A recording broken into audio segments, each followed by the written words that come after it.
आंदोलनाचा विषय सुटलेला आहे. मात्र सरकारच्या उपसमितीनं जो काही निर्णय म्हणजे तोडगा जो काढलेला आहे, हैदराबाद गॅजेटचा असेल किंवा इतर ज्या काही मागण्या मान्य केलेल्या हां. आहेत, त्याच्या विरोधामध्ये जर कायदेशीर कोणी आव्हान देण्याचा प्रयत्न केला, तर ती न्यायालयीन लढाई आपली कशी असणार आहे अंमलबजावणी होत असताना? ती न्यायालयीन लढाईसुद्धा मनोजदादांच्या सल्ल्यानेच आपण पुढे जाणार आहोत.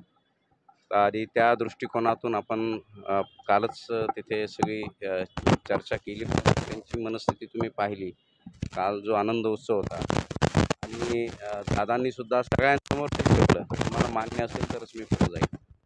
आणि आपल्याला कल्पना असेल दादांनी कधीही कोणतीही गोष्ट त्यांचे कपडे या माध्यमांसमोर बदलले.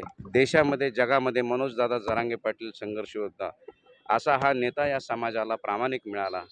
जो मला असं वाटतं की एक शिवरायांचा तो अवतार आहे आणि ह्या अवतारानं आपल्याला हे दिवस चांगले दिवस सोन्याचे आणले आहेत. त्याचा दुष्परिणाम जो आहे कायदेशीर तो आपल्याला तपासावा लागेल. त्याच्यानंतर देखील ह्या सगळ्या गोष्टी आपल्याला तिथे मांडाव्या लागतील.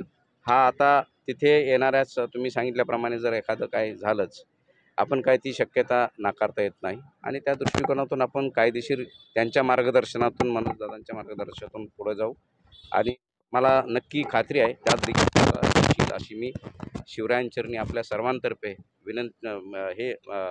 मागणी करतो आणि तसे मी भावना व्यक्त करतो.